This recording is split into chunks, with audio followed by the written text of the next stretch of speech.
everybody. Welcome to another living episode of Dead Money with Dan Arf. I'm going to talk about this past week's highlight hand histories and stories within the hands. But before I get started, let me just reiterate the object of this show because I've been getting a lot of complaints lately from the president. So let me just say, I am here to do three things. And that is to bitch and complain, make fun of people, and talk about how great I am. Now, this agonizingly aggravating run has gone on for so long now that I don't even remember if I've said what I'm about to say now, and that is, I am on the type of run that makes people either quit poker altogether or strongly reconsider and rethink what role they want poker to play in their life. Now, it's true that if and when a person does reach that point, then sooner or later, that was something that was always going to happen anyway. Eventually, they were going to hit a run that was so painful, they were going to say uncle in some capacity. So whether it's 2 years, 5 years, it doesn't matter. But what's gone on with me here, it has me wondering strongly that if this isn't scraping the stone bottom of the barrel, then how much worse does it get, or can it get? And one key thing to remember here is, it's not about the money. Like it is, but it's not.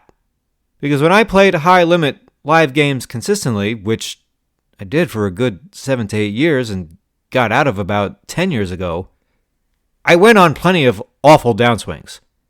My first full year in Vegas was 2009. I lost about $35,000 at one point, thereabouts. In 2012, I hit a stretch where I lost about 50, and then in 2014 into 2015, where I was playing a little less, because I was trying to just enjoy some of the success I had in the previous bunch of years. Then I hit a run where I lost about $64,000.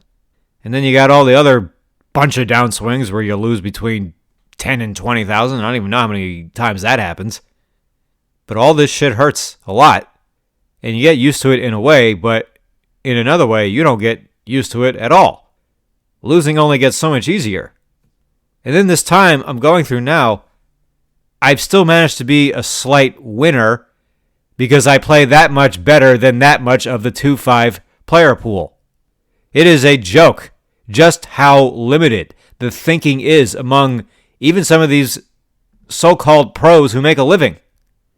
And when I say so-called pros, I respect the fact they're making a living and are professional players. But that's where it ends. I have anywhere from zero to very little respect for the all-encompassing level of skill so many of these players actually have. And it is for that reason that being a slight winner, making chicken feed for months, is every bit as demoralizing as it was to lose 35 or 50 or 64,000 over one stretch in the big games where the average player is better and therefore making your edge smaller and therefore enabling that much losing to take place. I don't care how many disasters I incur and how many fucking varieties in which they happen, and we're surely going to get to plenty more today, I still believe that almost every player I sit with is not even rotating in the same orbit as I am. And I have to say that because pro poker players don't have any coaches or teammates or fans. It is you and you alone. And if I don't tell myself that I'm a fucking animal every second I'm getting ready at home before a game and every second of the drive going down to the strip, then who's going to do it? This is not nearly as much about the money for me as it is for lots of players. This is truly about the game. Because I just told you that having once gone through losing tens of thousands over multiple long stretches in the high-limit arena didn't feel any more demoralizing than this does. And when the type of 2-5 shit regs I'm talking about go on these kinds of runs, they're not going to be slight winners. They're losing. And they're going to be losing something at minimum fairly significant. When you're playing for the money, you're going to tilt a lot more easily. If you're playing for the game, you're not going to tilt as much. You're going to want to continue to make the correct decision. You're not going to just start feeling sorry for yourself and turn into a baby. But this shit is just depressing me beyond words. And just because this is what I sign up for doesn't make it any less of a joke or aggravating or any other word you can think of while it's happening. And I don't know what else to do. I mean, I'm really wearing out because how many times can you tell yourself, oh, it's just variance, it'll get better? How many fucking times? I stick with playing because I don't want to go to school and I don't have any other tangible skills. And I see now how I've reached this point because it was only a year ago, a little more actually, where I realized unless I start a personal therapy podcast where I shit on everyone as much as I want, I'm fucked. I can't keep doing this. But in hindsight, how long was the podcast going to carry me until I just start burning out again anyway? So what do? Go back to dealing poker? That would be great for this podcast. No personal hand histories anymore, just anecdotes of being mistreated for senseless reasons or watching players mistreat each other. It'd be fun, but... So I guess it's just sad that the world we live in, this is the best offer for me. 2-5 no limit hold'em. I'm not going back to high limit play. I did my time there and I'm glad I'm out. So now it's this. And if you think I'm crying you a river now, you should have seen me back in the day when I was playing higher where I only played 2-5, a couple times a month at most. Sometimes I do that to, try and supplement the income without having to go through the complete bloodbath.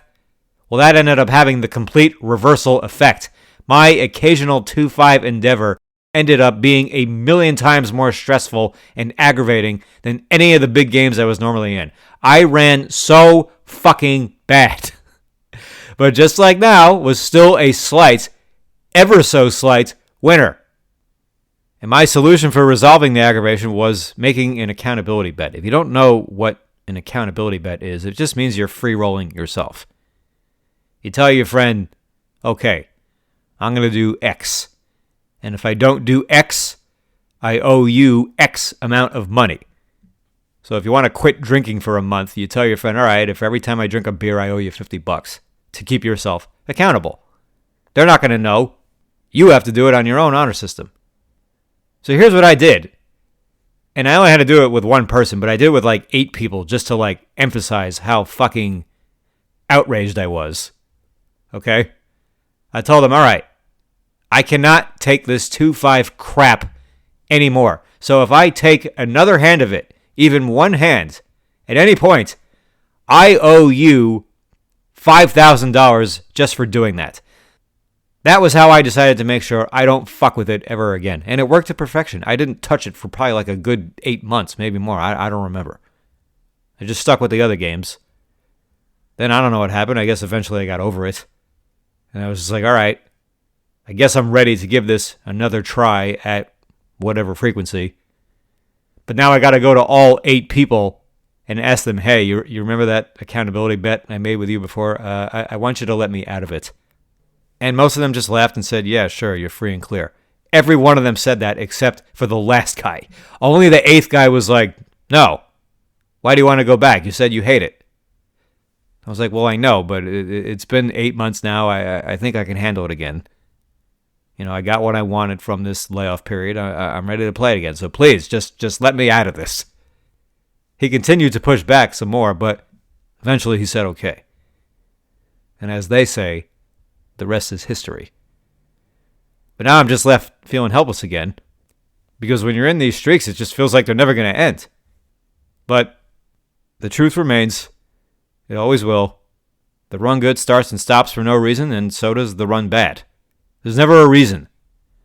Things just turn and turn back, and for as long as they do, and if you're playing well, you'll win a lot and have all the freedom one can have in a world like this. I've still thought about becoming a scammer, though. You hear about these crypto scams all the time. Why not just do that? Would I be the biggest scumbag in the world just for trying that? Yeah, but so what? You know why? Because what does every fucking person always say after they have some colossal fuck-up? They'll say, oh, this is the most important experience I've ever had. Oh, I'm so thankful I had it. Oh, my life is so much better now, even though it was painful at first. All right, great. So I'll be the one to give you a bad day, but a better life. All you got to do is send me all your Bitcoin because you thought someone hacked your account. I'm just joking. Anyway, so on to the hand histories that have me wanting to slit everyone's throat. Some are short, some are not short. We're going to start with one that isn't short. So this first hand comes from my big blind. 4 players limped in. I checked 6-4 suited, and the flop stunk. It was 6-6-4, 2 spades, so I got the nuts. And yeah, I know I can just check, but I decided to throw out a little bet of $10, and everyone called. Turn is a jack. I end up betting on the smaller side again, $25, but only 1 player called. And yeah, checking is obviously fine, but there's just too many players who get to the turn in all spots, or any spot, at any street, with too many hands that will check if you check to them, but would call a bet if you bet. Now, the guy who called is this old man, I'd say, at this point. I mean, I haven't seen him for a while, but I used to play with him sort of consistently years ago. He's not particularly good. Now, the river is a 7, so 5-3 hits for the open-ender, and this pot hasn't turned into anything exciting yet. I mean, which is not a shock. It's limped, and I flopped a boat, so it's less than simple for someone to have a huge hand here. Thought about checking, but this guy scares me to just never bet the river in a spot like this, so I don't know what to do. I just decided to just ram it. I went over 2x pot, going 225. He snap called. I win, and then he turns over pocket 4s. He flopped a full house, and he probably had another 800 behind at least. And here I am, winning next to nothing with this flop. 99 times out of 100, you stack the guy, but no. This time, I happen to come across the one guy in the world who decides to play a boat this way. Never raises, never does anything aggressive. He sees me lead the fucking flop and turn, but at no point does he think, maybe I'll benefit from raising this guy because he could have numerous types of draws that may not want to fold, or gee, he's in the big blind, so maybe he just has a 6 and is betting small so that he does get raised. But the sickest part of all is if I do check, flop, turn, or river, I probably do stack the guy because even though he's petrified of raising with his hand, he would never fold it. If I either check, raise, flop, or turn, and of course, naturally, I came oh so close to doing that both times, and on the river as well, or if he just raises my turn bet since I led both times, then if I call that raise and then end up check jamming the river, he's not folding. He'll think he's beat, and then he'll stack off. How many times a day do you see that happen? So let's just add this to the already mountain pile high of pots in the last 6 to 7 months that in some form or another have cost me a fucking shitload. Whether it's getting cold decked, getting brutally cracked in a huge all-in, or in this case, flopping a boat against the guy who flopped a smaller boat and is already drawing dead, but winning basically nothing with it. Because he decides to just sit there and do nothing with his full house, but then gets to feel like a genius because he lost a mere pittance with it. But don't worry, he still bemoaned his bad luck. And then the next hand, this was crazy. This wasn't a hand I was even involved in, but it just speaks such high volumes as to how terrible so many regular players are who think they're thinking players and expect to be winning players. The next hand, I didn't even pay fully attention. It doesn't matter. This guy gets into a hand with somebody else. The flop is Jack 7-5, and the turn is a 4. Now this tryhard reg bets, and this guy who just lost next to nothing with his full house raises. The tryhard calls the reg. The river is a queen. It goes check, check, and the tryhard turns over queens and jacks. So he rivered top 2 pair.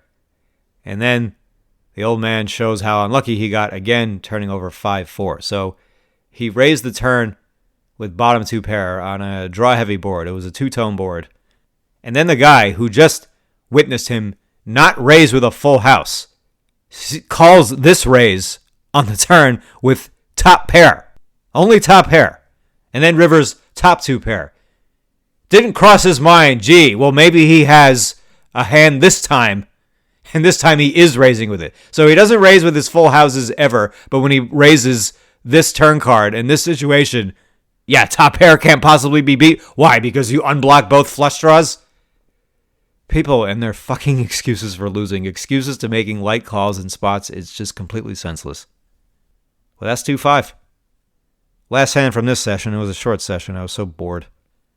This Israeli fish limps from under the gun, and this guy just ran so pure. His son ran for like 2 hours. He played so bad. Just won every pot he got into. He limps to make it 25 with king, queen of diamonds. Call, call, call. He limp raises to 75. And I got 3 players behind me, and it's like I want a 4-bet, but it's just going to be fucking stupid. I mean, I don't know if he's got aces or if he's just got some stupid hand that's going to have me crushed. I mean, I just don't benefit from 4-betting, I think, but I hate calling, but I have to call because I can't fold. So I call. We go 5 ways, 75 each. So there's 375 out there, and the flop is queen, jack, 8, 2 hearts and a spade. So I got top pair, good kicker. My hand cannot improve in any other way, though. And he bets 75 into 375. And it's not that I think I'm beat. It's just I fold anyway just because I can't really raise with this hand. And I'm going to lose on a million fucking runouts. I mean, someone could have me crushed already.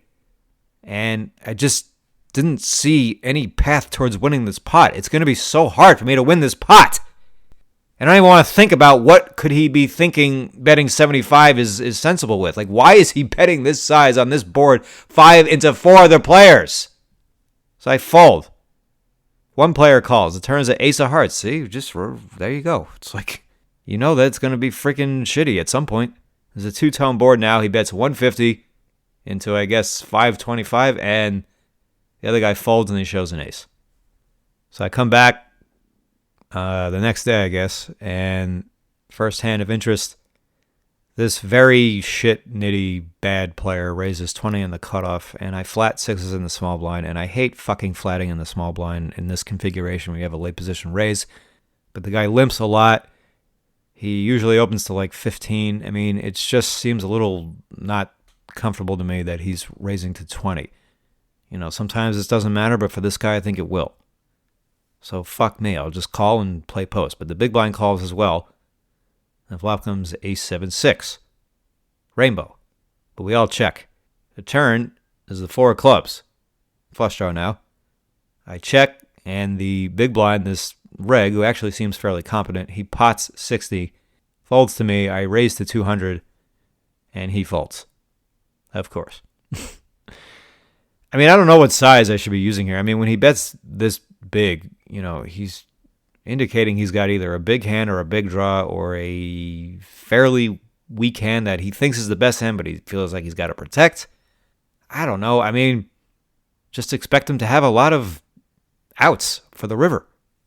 So I want to raise kind of big. Doesn't mean it's a bad play, but shitty result. Then we had one nitty, fishy player stack off, and then I got the sense he could be spewing. I don't know. He raises to 20. Another player, a new player calls. He seems pretty fishy. I get in there with the ace-deuce of clubs and 3-bet to 130 out of the small blind. The first raiser folds. I think I'm going to end this here, but no. The other fish, double flats, in position. So, all right, see if I can handle this. Comes 8, deuce, 5, 2 spades and a club. All right, bet 140, hoping we can end the hand now. He calls. Turn is a flush card. It's a 3. 3 of spades. So a couple straights hit. You know, oddball straights, but they hit. 6-4 was a double gutter on the flop. But I check and he checks back. And once he checks back, I'm prepared to go very big on the river. But the river deterred me from doing that because it's another spade. It's a 10 of spades. So we got 4 spades out there. But given that he double flatted this big pre-flop 3-bet, I'm guessing he has like a suited hand that cannot contain a spade. He would have bet his flushes on the turn. We know that. Only other spade he can have is if he's got like a little pocket pair or something like that. So I got a bet, but I don't have to bet huge. I bet 375 and a 560, and he folds. Okay. Play another pot with him where he opens to 15. I 3-bet to 50 with ace-queen off. He calls. It comes king, 5, deuce, rainbow. He check raises 50 to 150. I fold, and he shows a king. So we know that it's like pretty fishy to be check raising this flop with a hand with only a top pair. I mean, 20 years ago we saw that all the time, but that was useful information now. I was just 3-betting this guy a lot. There was a reg on my left who came close to cold four betting once. It looked like he was thinking about doing it, but he didn't. So I figured, all right, he's just going to wait till he's nutted. And shortly after, he did cold four bet me. But before the spot came up, I'm playing blind versus this woman. She just sat down. She opens small blind to 15. I call with 3 deuce of hearts. Comes 8-5-3, 2 spades. I think there was a heart. She check called 20. Turns an ace. Go check, check. River is the queen of spades. So flush came in. She bets 30 into 70. I raise big to 150 and she folds. Given that my line shows I can have flushes, I mean, I expect her to either bet her flush draws on the flop, and when she bets below half pot on the river, I mean, it just seems very block betty, doesn't want to get raised, so raise her when that appears to be the case. So then the fish opens again to 15. There's a call. Now I got aces in the small blind and make it 75. And now the big blind, he does cold 4-bet me. He makes it 250. And he's very deep. And I just called because I was thinking if I 5-bet here, I mean, this is like my only 5-bet is aces. And in hindsight, I think I should 5-bet anyway because, first of all, it might not be my only 5-bet versus this guy because it just got the sense that he might throw in a light cold 4-bet. So if I have ace-king or kings or ace-queen suited, I mean, I might throw in the 5-bet with some of those hands too. And also, more importantly, if he is cold 4-betting light, he's probably not going to be bluffing off and I can stack him with this trap. I mean, if he's not that deep, if he only has like another 1,000, then it might be okay. But he's got like another 1,800. And people just, they don't go batshit with their bluffs and 4-bet pots post-flop. Like, they're just not going to do it. Unless you have a clear reason to think he will. If it's some whale who's been blasting, don't expect that to happen. And, if he has a huge pair like kings or queens, I mean, I'm going to win a lot post-flop anyway. But if he has some goofy hands, he's probably not going to lose very much with it. He's probably not going to put a lot of money in with it unless he cracks my hand somehow. So you hate to end the hand with aces pre-flop. You never want them to fold, but it actually kind of benefits me here to 5-bet him. And if he does fold some suited connector or something, then fine. Because he's probably not giving me that much anyway post-flop unless he beats me. But I did just call. And the flop came 10-9 deuce. Or no, I think it was, 10-9 5. And I check, he only bet a quarter, he bet 130, and it just felt like he had nothing. I mean, probably be calling anyway. Turn is a queen. I mean, I think he's weak, but I could be wrong, right? I mean, every time we have these reads, sometimes we're wrong. Sometimes we're really sure, and we're really, really sure. We're usually right in those cases, but instincts, as reliable as they can often be, are not infallible. So this queen on the turn, I mean, if he bets, that's pretty scary. I mean, because that queen smashes me. He's going to want to check back kings. He's going to want to check back jacks. I mean, if he has pocket tens or queens, yeah, now I expect him to bet. Or ace queen, I expect him to check that too. I mean, the only bluff he might have in this spot is ace king, which I block to the max since I have aces. So he checks back. River was nothing. Pot's got about 800. I bet 600, 75%, and he thinks for a little and folds. It might have just been a Hollywood. I don't know if I should be betting this big on the river. In fact, I think I should just check again or bet small, bet a quarter.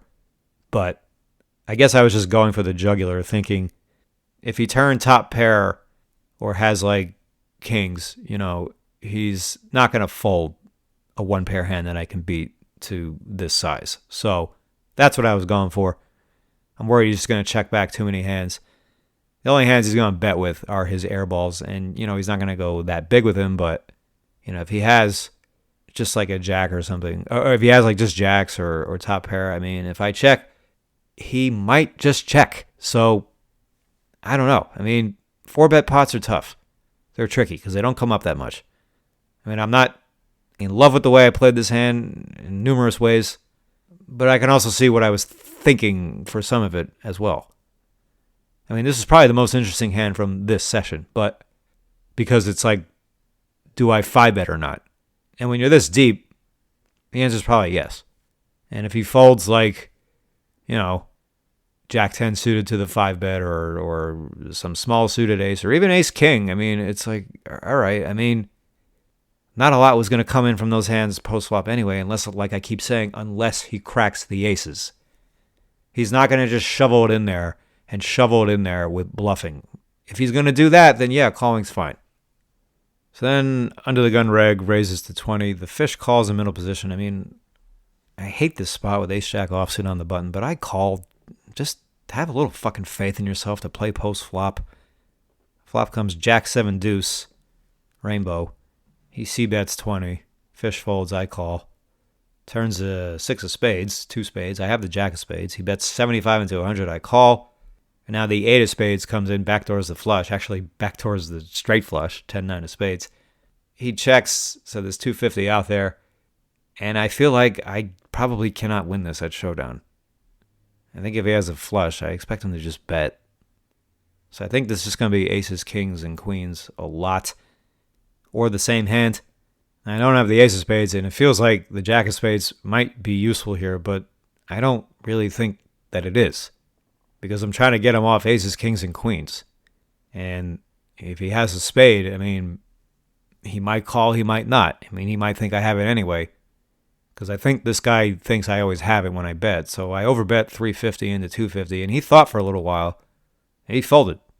So, considering he thought for this long, it makes me think he did have a spade, but I don't know. Either way, I felt good about the way I played the hand. I mean, if he bets small on a brick river, I mean, I was thinking I might have to, raise to take this pot away. And that's a little scary because, I mean, I block top set, but I don't block the other sets. I mean, how many sets can you fucking block? So if the river's just a blank and he bets, I mean, and I raise him, he's probably just going to fold his overpairs and maybe only call with sevens or deuces. But at this point in the game, it felt like I was winning a lot, but I wasn't winning a lot. I was winning, but not crushing. But it felt like I could be on my way to a pretty big night. And the fish, who's normally been opening 15, but sometimes he opened 20.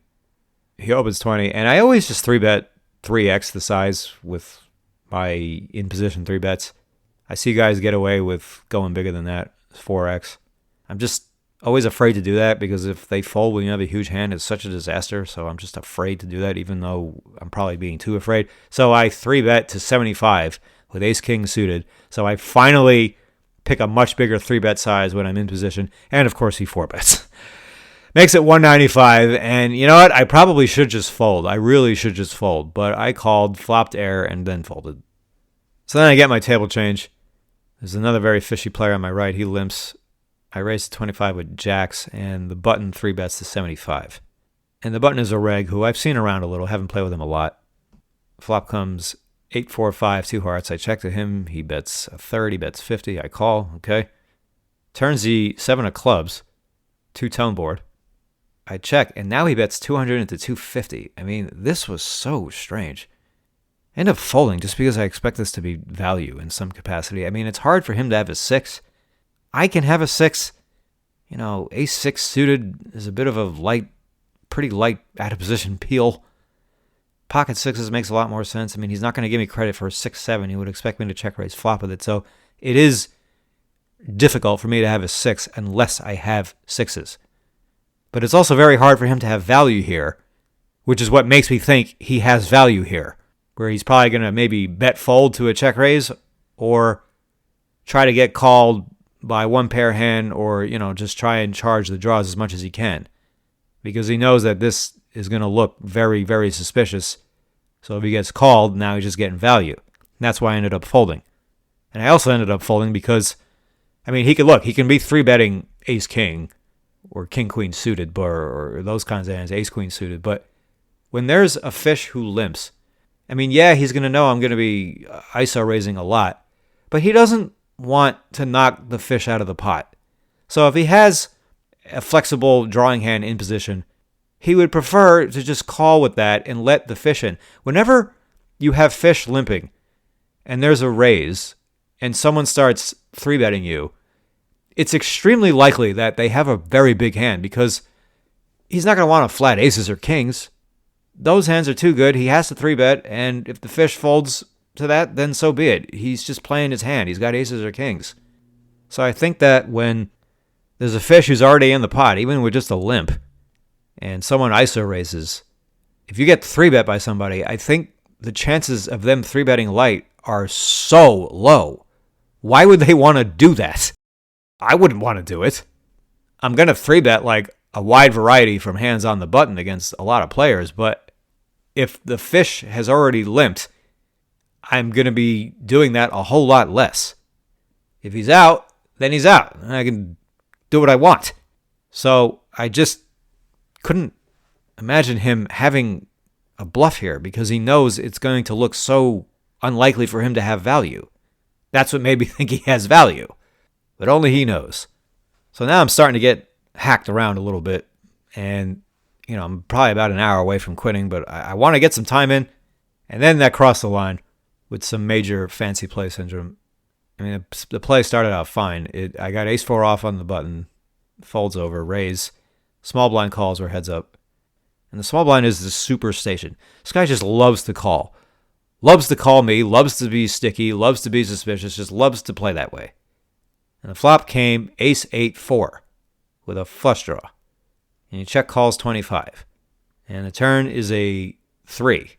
Still one flush draw, the 2 diamonds from the flop. I don't have a diamond. He checks, I bet 110 into 90, and he calls. And now the river is another 3, but it's a diamond. So the flush comes in, and then he thinks for a short period, and bets 50 into, I guess, 300 or 310. And I went for super, super razor thin value, raising to 300, because he loves to call. He loves to fucking call, and I wanted to just nail him with this hand. And I know it's a dangerous raise because if he's block betting and is going to 3-bet, that makes you want to puke. But I also thought he's not going to bet 3-bet this spot with a bluff. I just couldn't see him doing that. I came very close to calling, but I raised to 300, and then he fucking makes it 900, and just wanted to stab myself. I mean, so that I feel better. And of course I fold. I mean, I take a little drama at first to just, think about all the ways, think about how high of a building I want to jump off of. I mean, unbelievable. Just got too fancy here because in hindsight, any of the hands I'm trying to get him to hero me with, he's just going to check. He's just going to check the river. If he has any ace that loses to 2 pair, he's just going to check. If he has just an 8, second pair, he's just going to check. The question is, what did he bet 3-bet with? Because you would think that it probably wouldn't be a flush. I mean, because if he has the nut flush, I mean, what does he think he's going to get called by? A smaller flush? I don't even think I would call with any flush here. But how does he have a boat? He got pocket 8s and didn't check raise before the river because he thinks he'll just keep barreling? Yeah, maybe. But then why throw out this tiny bet on the river? I don't know. It's possible he made aces and 3s on the turn and then hit another 3 on the river. That's conceivable. But that hand was putting me on life tilt, and now I'm getting really, really aggravated, really, really mad, really, really tilted, trying to control myself but keep playing. But then I just start losing some more hands. I 3-bet, and then I double barrel against guys who could call flop but fold turn, but they don't. So then I'm just giving up. Then I'm losing to hands that would fold, betting into hands that are calling. I mean, just an avalanche. Just doing, everything's going wrong. And now suddenly I'm losing. I'm not losing a lot, but I'm losing. It felt like earlier I was on my way to a big win, but no. And I think most players would agree, nothing feels shittier than getting upstuck and losing back either a lot or all of what you've won, because even though when you start out losing, you think you can come back, when you start out winning, you feel like you can't lose it back. You feel like the money is yours. Even though you know you can lose it back, you feel like you won't. So when you do, it's infuriating. And I just have, even for me, a strong resting bitch face. Just my ordinary resting bitch face is extremely, extremely potent, okay? And now I just look like a criminal. And the dealer is a guy who's been dealing to me for a long time. I mean, we don't know each other, but he knows me. I mean, he knows exactly who I am. He's like, He's like, it's only chips. He's like, it's only money. I was like, I said, it's not the money I'm pissed off about. And he's like, oh, well. It's like, whatever it is, I hope it gets better. But then the plot really thickens. The guy who, I guess, owned me with this small riverbed and then get 3-bet the river, the station, he leaves. And he's replaced by the old man who, a few days beforehand, I told the story the other day, played a long session where early into his session, as soon as he sat down, he wins a big pot against me. And I paid him with a yellow chip. And then when he left a couple hours later, he said to me, thanks for the yellow chip. Unprovoked. I didn't complain. I didn't insult him. I didn't do anything. And it was just the single most obnoxious and repulsively taunting thing I've ever heard anyone say to anybody. And go figure, it comes from a guy his age. So what does that tell you? What does that remind you about when it comes to like maturity? Getting old and getting more mature have nothing to do with each other. Just because you get older doesn't mean you're growing up. You don't get a diploma. And now he's back. And I just want to crush this guy so bad. But, like, I'm not going to fucking talk to him. But he starts losing. He loses a little bit. And now he's starting to unravel. Then there's a button open. I 3-bet the small blind with king, queen of hearts. He cold calls the big blind. And the flop comes queen, jack, 7. 2 diamonds and a heart. Could probably get away with betting a little bigger than this to still get an induce from him. But I bet 35, bet really small. He jams like 4, maybe 500 at the most. Easy snap call. A diamond came on the turn, so the flush came in. River, I don't remember, but he only had 10-9 of spades. So he flops an open ender, and he missed. So hooray, I hold. Then he says, like, you can smile now. You got some chips. But I just don't even want to talk to him. I already have my first clear layup towards bringing up what he said the other night and then returning the favor, but I didn't want to take it. I couldn't bring myself to stoop to that level. And plus, I was also getting the sense that he was getting a little incensed, that I just looked so angry at the table in spite of stacking him. So, this could work to my advantage. Then a little while later, he limps under the gun. He's still spewing, but, not every single hand. Folds to my big blind. I raise to 25 with 6 as he calls. The flop is queen 5-6. 2 spades. I bet 25. He makes it 70. I make it 210. He snap rips. Probably a good 800, give or take. So I call. The board ran out with a 9 and the 8 of spades. So any 7 is a straight. The flush hit. I'm fully expecting to lose. He turns over queen deuce of clubs. All right, that'll do. So I won another coin flip against him. This time he had less than 3%. So this is a true throwback to like 20 years ago. But after that, he leaves and he says, cheer up, buddy. Like a dick. And I ignored him again. But after he left, then I told the table what had happened a few days earlier and how he said, thanks for the yellow chip. And they all laughed at and enjoyed the story. And I haven't seen him since. Hasn't been that long. But if I ever do, maybe then I will say, hey, remember when you thanked me for the yellow chip? Well, thanks for stacking off to me twice a few days ago with nothing both times. I think the EV of that statement is going to be higher of saying it on another day because bringing it up when he's in a neutral state of mind, let's say he just joins the game and he's neutral right now, me saying that could anger him and put him on tilt, whereas saying it when he's already on tilt kind of just makes it go to waste. But this was just the first time in ages, where I just go on a sudden rush for a couple of hands and win a couple of big pots in spots where I'm never supposed to win anything. I mean, it's not like people have just stopped doing that on a daily freaking basis. The situation is never coming to me anymore. Poker's a funny game, right? I flop a boat in the big blind against a smaller boat and against a guy who was about the same age as this guy. Yet the guy with the full house played his hand like he had the queen deuce, top pair, no kicker, so I hardly win anything from him. But then the guy with the queen deuce, he plays it like he has a full house and he can't stack off with it fast enough. So good for me. I mean, I was so aggravated and so angry about the night and ended up winning about 1,600 in the game. And it's like, even when I left, I was still pissed because of the path it took to get there.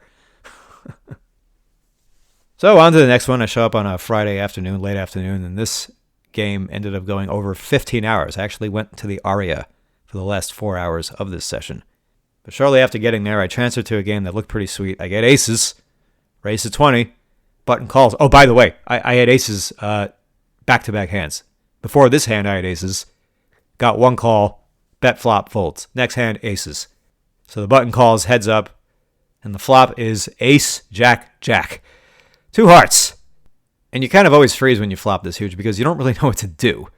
But I don't see much point in betting, so I check. He checks. Turns to 7, nothing. Spit on the pot, bet 10, he raises to 40. All right. I think calling is probably the only choice, the best choice. If he has a big hand, I can call and just check river and expect him to bet the river. Or if he's bluffing, check and let him bluff. So I call, except now the river is an ace. And I'm getting sick again just thinking about it because this is a total one-outer in terms of completely fucking up how I want to proceed now, because if he has a jack, he's kind of out of his mind if he bets the river. Or if he does, he can't bet more than like $30 to try and maybe get a crying call from like kings or queens. Otherwise, I have nothing in fold, or I have an ace. Now, this is where I fucked up, okay? I bet like 35 into 120, and of course he calls, and of course he has a jack. Jack 6 suited of whatever. So yet another one-outer. Completely fucking up everything. He probably had another 700 or 800 too. Now, if the river is another heart, completing the front door flush, like the 4 hearts, he might not stack off with it, but he definitely could. And when I check, he's definitely going to bet the river. And then I can check raise. But no, it has to be this fucking card. When I not only do not need 4 aces, the last hand I want to make now is 4 aces. So, of course, that's when you get it, right? So I flop a boat out of the big blind and a limped pot the other day. Another boat flops. Smaller boat, drawing dead. And out here, I flop aces full against trip jacks, and the combined damage from both players' losses was $360. Not the max from both, which would have been very likely and would have totaled about $1,700. I got about, 20% of that. Unfucking believable. So the first guy gets to save himself by never raising a boat in a spot where he has a clear, great reason to do it. And then this guy checks back the flop in a spot where he has a huge incentive to bet. I raise and this flop comes ace, jack, jack. He can get value from a ton of hands. I mean, first of all, does he really think I'm going to fold any pocket pair to one bet? Like if he bets $20, does he just assume I'm never calling pocket nines even once? I'm not folding that to one bet to everybody. Plus, I can and will have a ton of ace X on this flop. A ton of that. Or I can have Broadway draws and flush draws. There's 5,000 hands he can start to build a pot against. But no, I'm going to check. I don't think it's a good check. And it's extra rare coming from players who call raises with jack 6 suited on the button. They flop that huge, and then they just sit there and do nothing. I already said my river bet is really stupid. I thought about just open shipping like 7 times the pot. I think that would have been really stupid too, but better than betting 35. So I guess at the time I was thinking it's so obvious I have a huge hand if I bet big, so I didn't want to bet big, but I should have bet big because I'll probably just call anyway, as long as I don't go out of my mind. I should have done what I did against the guy with pocket fours, just bet more than 2x pot and pray he calls. And I guess maybe I had the idea that he'll bluff raise me when I bet so small, but I can also just check if I wanted to get him to bluff. But I was afraid to check because Trip Jacks has so little incentive to bet now. So what's he going to do now? Open himself up to a check raise so he can hate his life? That was not going to help him. So just another utterly disgusting result where I flop the top full house against a monster hand and get nothing for it because the guy plays stupid at the right time. I'd have almost rather he hit his 1 hour to make 4 jacks because then I would at least think, okay, great. I didn't even have to lose that much in a pot where I got completely bent the fuck over. He fucked himself. Unfucking believable. And this was just the beginning. And I went into this session thinking I'm trying not to get so angry because of what happened the day before. Before I was stacking the guy left and right where the guy's just punting. I mean, everyone could see how angry I looked. I looked so angry. And I was just starting to think my reputation is like really starting to spread around. I mean, I don't really worry about what people think, but I also don't want to just be angry all the time when I'm fucking playing. So I'm trying to handle myself for my own sake a little better this time. And look how the fucking day starts. I just don't see how this isn't the purest run the opposition has gone on against me. And that's saying a lot. I mean, I'm not trying to just play my fiddle here. I've been subjected to plenty of excruciating stretches where the variance is murdering you every which way. We all have a million war stories like that. And it's not like I've never run pure a million times too. Of course I have. We all have. But it's also easier to run pure when the average quality of your decision is a zillion times higher than theirs. But on we go. Now it folds to this really nitty player in the cutoff who suddenly raises to 40. I mean, why? This guy's going 15 most of the time, maybe 20. And I feel like sometimes people do these bomb raises from late position to try and make it look like they're just trying to steal the blinds, but they have a fucking monster. I think there was one call, and I got ace-king suited in the small blind, and I don't want to fucking 3-bet. This guy just raised 8 times the big blind. So I just call and, of course, check fold flop. What am I going to do? Fold pre? Just fold pre? So then I was quiet for a while. I was up a little bit, but not too much happening. Game was really good. Then this very so-so player who was starting to unravel, I felt a little bit. He raises 25. There's a call. I call the button with queen nine of hearts. We go 4 ways. Comes jack 10 deuce rainbow. I got the backdoor flush. He only bets 50 and there's a call, so I don't think either player is going to have too many big hands here. So I raise to 200. The open raiser folds. The guy who flatted called again. Turns a 3 of spades. Now there's 2 spades. He checks. End up jamming 1100 for about 2 times the pot, maybe more. And he folded pretty fast. And he folded a jack. Thought it was a pretty clean spot. I mean, even if he has like king, queen of spades, it's going to be not a call he's going to want to make because he's getting a terrible price and he's not even drawing to the nut flush. I mean, he's drawing to the nut straight, but I'm not expecting this guy to have like ace 10 of spades, not with how quickly he called the flop raise. And if he had a set, I thought he would back raise my flop raise. If he had top 2, I thought he might raise the original flop bet or maybe back raise once I raised. So I felt pretty safe making this move against him because it's just going to be a 1-pair hand just way too often. Or he has a weaker draw or maybe a slightly better draw. So then there's another limp. I raise to 25 with king 10 off. We go 4 ways. It comes queen 9, 5. We all check. Turns another 5. We all check. Rivers another queen. I don't think I can bluff here. It's just going to get called by ace high constantly. So we check to the button. He bets 35. There's a call. And I know that this makes no sense, but I check raise to 240 because I think I probably have one of them beat. And I'm just going to dare the guy who called the 35 to call again with ace high. My line makes no sense, but I don't think he's going to call twice with that hand. And having been quiet, I just thought I would get credit, and I did. So this game really just had the feel of what poker used to be like 20 years ago. So then a new player sits down. I raise to 20 with ace 9 of spades. Small blind calls. He's the new guy. Comes jack 7-5 rainbow. I got the backdoor. He check calls 20. Turns a deuce. All right, check. River's a 10. He bets 30. And we know this is another defensive block bet. I block 8-9. I can just rep pocket 10s. I mean, I just think it's a good spot to raise. So I raise really big to 225. He calls pretty fast with pocket 8s.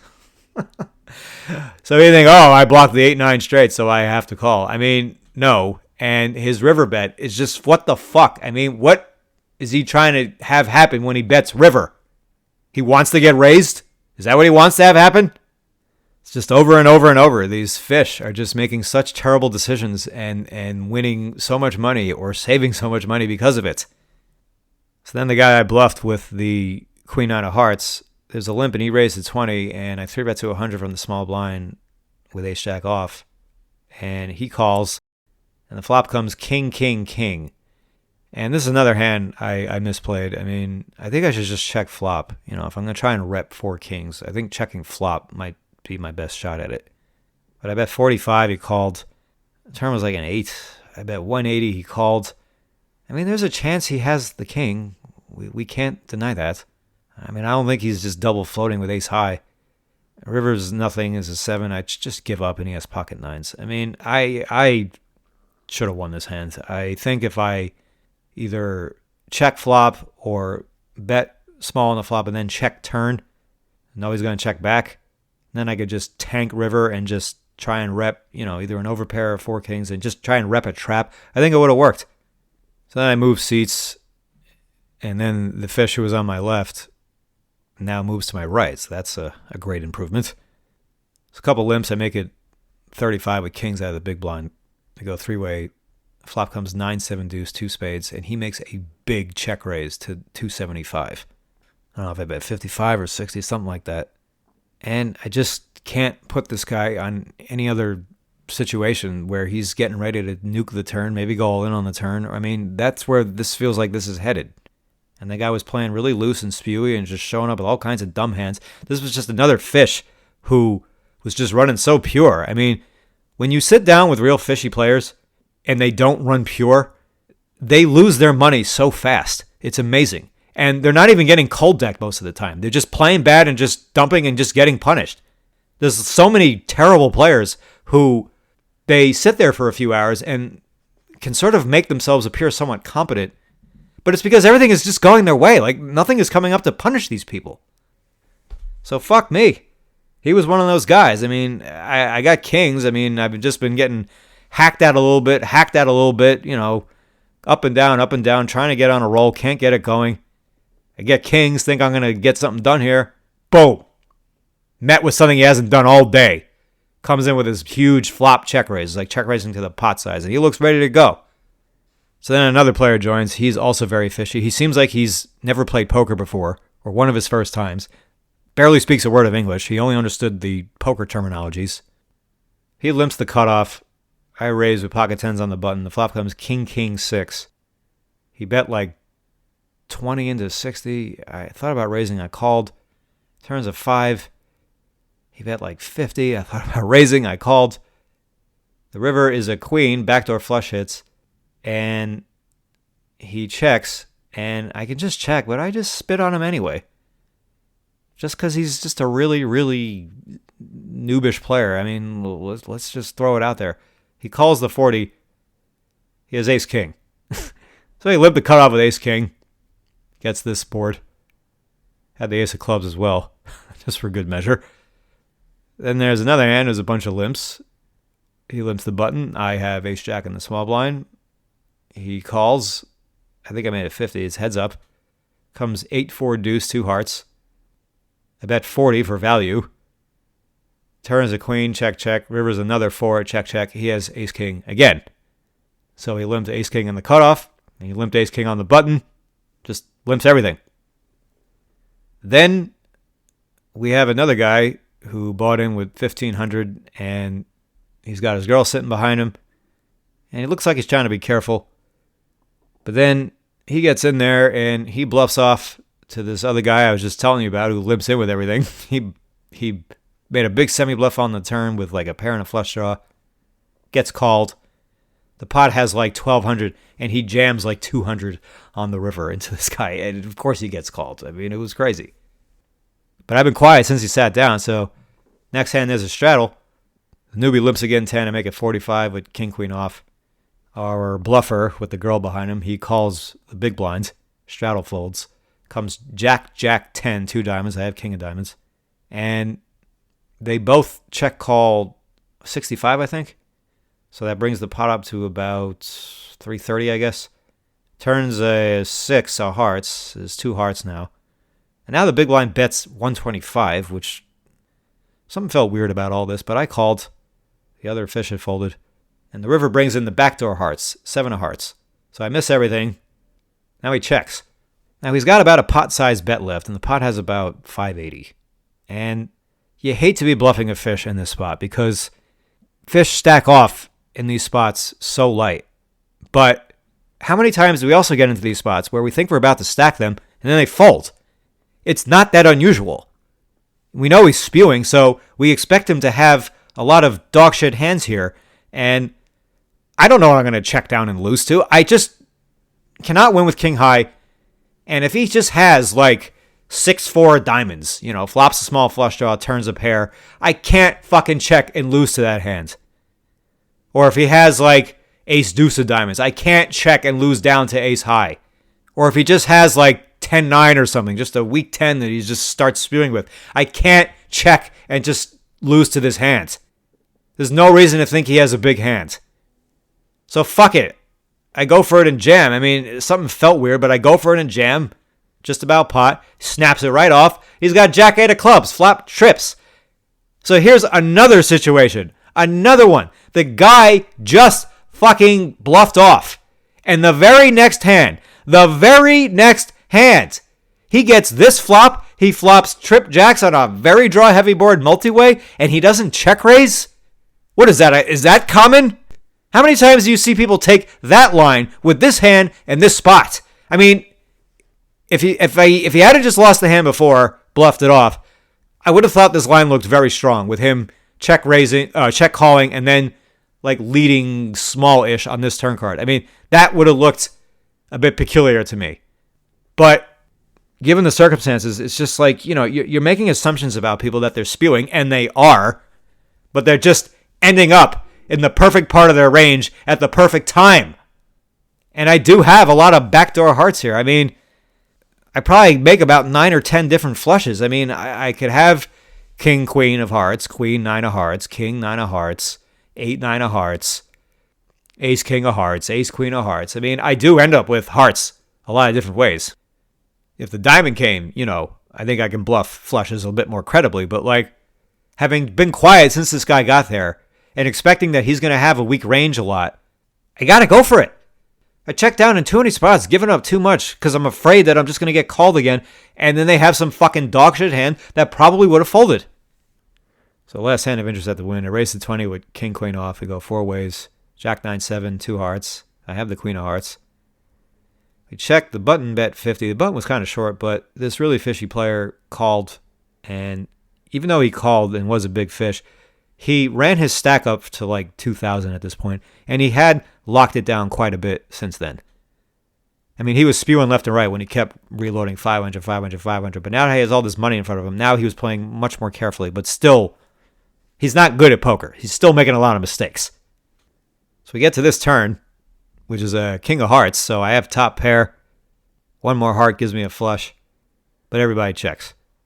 And the river is a 10, so I make the straight, and the 8 is the lower straight. Our big fish in the big blind checks again. The pot has 230. I just lost this bluff, so I bet 250. He calls fast, so I think I'm either beating an 8 or maybe chopping. Instead, no. He's got a fucking flush. He's got 8-6 of hearts. And it took him a while to check the flop, so yeah, he flopped a big combo. Didn't know if he wanted to bet or check raise or whatever.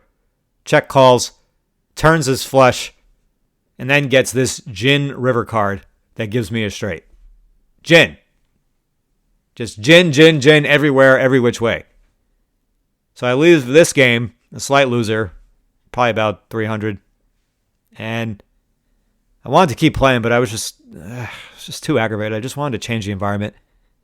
Figure if I'm running this bad, I might as well go live at the Aria. So I go to the Aria, play about 4 hours, lost wire to wire. Game was great. Game was great until about 8:30, 8 o'clock in the morning. Then it started, the regs start coming in. So then I left. Played over 15 hours. I mean, normally when I play these really, really long sessions, I tend to be winning in them. But I've been trying to get hours in. So that's why I'm playing. And I've been really good games. The games have been really good a couple times. So I just don't want to fucking leave. I don't know if it's the big, beautiful bill or what. I mean, we expected that to favor cash game players. And we are in the new year, so it's in effect. So yeah, maybe that's what it is. Either way, just another long, demoralizing night. I didn't lose that much because it's not about the fucking money. I mean, I lost under $600, but it was over 15 hours playing in games that were great for the most part. I mean, this is the kind of game, if I run hot in, obviously run way above EV, this is the kind of game you could win 5,000 in.